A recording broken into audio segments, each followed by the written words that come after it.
Hello all, welcome back to my channel Shweta's creations and vlog. ಎಲ್ಲರೂ ಹೇಗಿದ್ದೀರಾ? ಚೆನ್ನಾಗಿದ್ದೀರಾ ಅಂತ ಭಾವಿಸ್ತಾ ಇದ್ದೀನಿ. ನಾನಿವತ್ತು ಸಂಡೇ ಒಂದು ಮಿನಿ ವ್ಲಾಗ್ನ ನಾನು ನಿಮ್ಮ ಜೊತೆ ಶೇರ್ ಮಾಡ್ಕೊಳ್ಳಿಕ್ಕೆ ಇಷ್ಟಪಡ್ತಾ ಇದ್ದೀನಿ.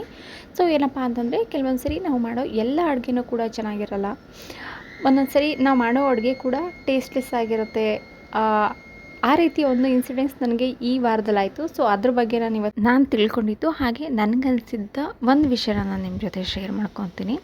ಸೊ ಅದೇನಂತಂದರೆ, ಅಡುಗೆ ಚೆನ್ನಾಗಿರುತ್ತೆ ಇಲ್ಲ ಚೆನ್ನಾಗಿರಲ್ಲ, ಯಾವತ್ತೂ ಒಂದಿನ ಚೆನ್ನಾಗಿರಲ್ಲ ಅಂತ ಅಂದ ತಕ್ಷಣ ಕೆಲವೊಬ್ರು ಏನು ಮಾಡ್ತಾರೆ, ತುಂಬಾ ಸಿಟ್ಟು ಮಾಡ್ಕೊಳ್ಳೋದು, ಊಟ ಬಿಸಾಡೋದು, ಇಲ್ಲ ನೀನೇನು ಹೀಗೆ ಮಾಡಿದ್ಯಾ, ಇದನ್ನು ಯಾರಾದರೂ ಊಟ ಅಂತ ಹೇಳ್ತಾರಾ, ಹಾಗೆ ಹೀಗೆ ಅಂತೇಳಿ ಮಾಡೋದು, ಇನ್ನೊಬ್ರಿಗೆ ಕಂಪೇರ್ ಮಾಡಿ ಮಾಡೋದು, ನೋಡು ಅವ್ರು ಹೆಂಗೆ ಮಾಡ್ತಾರೆ ನೀನು ಹೇಗೆ ಮಾಡ್ತೀಯಾ, ಈ ಥರದ್ದು ಎಲ್ಲವೂ ಕೂಡ ಆಗ್ತಾ ಇರುತ್ತೆ.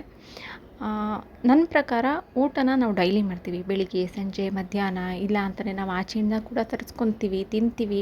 ನಮ್ಗೆ ಏನು ಬೇಕೋ ತಿನ್ನುವಂಥದ್ದು ದೇವ್ರು ನಮಗೆ ಕೊಟ್ಟಿದ್ದಾನೆ. ನಾವು ಅದನ್ನ ತರಿಸ್ಕೊಂಡು ತಿನ್ಬೋದು. ಆದರೆ ಊಟ ಅನ್ನೋದು ನಾವು ಯಾವತ್ತೂ ಒಂದಿನ ಮಾಡಲ್ಲ, ನಾವು ಎವ್ರಿ ದಿನ ನಾವು ನಮ್ಮ ಜೀವನದಲ್ಲಿ ಮಾಡೇ ಮಾಡ್ತೀವಲ್ವ. ಸೊ ಅದಕ್ಕೋಸ್ಕರ ನೀನು ಊಟ ಚೆನ್ನಾಗಿಲ್ಲ, ಹಾಗೆ ಹೀಗೆ ಮಾಡಿದ್ಯಾ ಹಾಗೆ ಮಾಡಿದ್ಯಾ ಅಂತ ಹೇಳೋದಕ್ಕಿಂತ, ಸೊ ಏನೋ ಇವತ್ತೊಂದಿನ ಈ ಥರ ಆಗಿದೆ ಅಂತೇಳಿ ಅಡ್ಜಸ್ಟ್ ಮಾಡ್ಕೊಂಡು ಊಟ ಮಾಡಿದ್ರೆ ಮಾಡಿದವ್ರಿಗೂ ಕೂಡ ಖುಷಿ ಆಗುತ್ತೆ, ಮತ್ತು ನಿಮಗೂ ಕೂಡ ಒಂದು ಖುಷಿ ಆಗುತ್ತೆ. ಏಕೆ ಅಂದರೆ, ಯಾವುದೇ ಒಂದು ಅಡುಗೆನ ಮಾಡಿರ್ತಾರೆ ಅಂತಂದರೆ ಅದನ್ನ ನಿಮಗೋಸ್ಕರನೇ ಮಾಡಿರ್ತಾರೆ, ನಿಮ್ಮ ಮನೆಯವ್ರಿಗೋಸ್ಕರನೇ ಮಾಡಿರ್ತಾರೆ. ಇವತ್ತು ಹಾಗೆ ನಾನು ಒಂದು ಅಡುಗೆ ಮಾಡಿದೆ, ಅದು ನಿಜವಾಗ್ಲೂ ಚೆನ್ನಾಗಿರಲಿಲ್ಲ.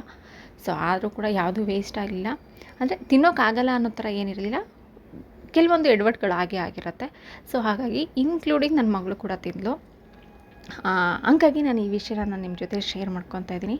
ಸೊ ಯಾರಾದರೂ ಊಟನ ಚೆನ್ನಾಗಿಲ್ಲ ಅಂದ ತಕ್ಷಣ ಎದ್ದೋಗೋರು, ಇಲ್ಲ ಅದನ್ನು ಬೇಡವೇ ಬೇಡ ಅಂತ ದೂರ ಪ್ಲೇಟ್ ತಳ್ತಾರಲ್ಲ, ಅಂಥವ್ರಿಗೆ ನಾನು ಇವತ್ತು ಈ ವಿಡಿಯೋನ ಮಾಡ್ತಿರೋದು. ಸೊ ದಯವಿಟ್ಟು ಆ ಥರ ಮಾಡಬೇಡಿ. ಊಟನ ನಾವು 3 ಸರಿ ಅಲ್ಲ ಅಂತ 4 ಸರಿ 5 ಸರಿ ಬೇಕಾದ್ರೂ ನಾವು ತಿನ್ಬೋದು. ಆದರೆ ಒಂದು ಸರಿ ಮನಸ್ಸು ಹಿಡ್ದೋದ್ರೆ ಖಂಡಿತ ಅದು ಮತ್ತೆ ಬರಲ್ಲ. Thank you.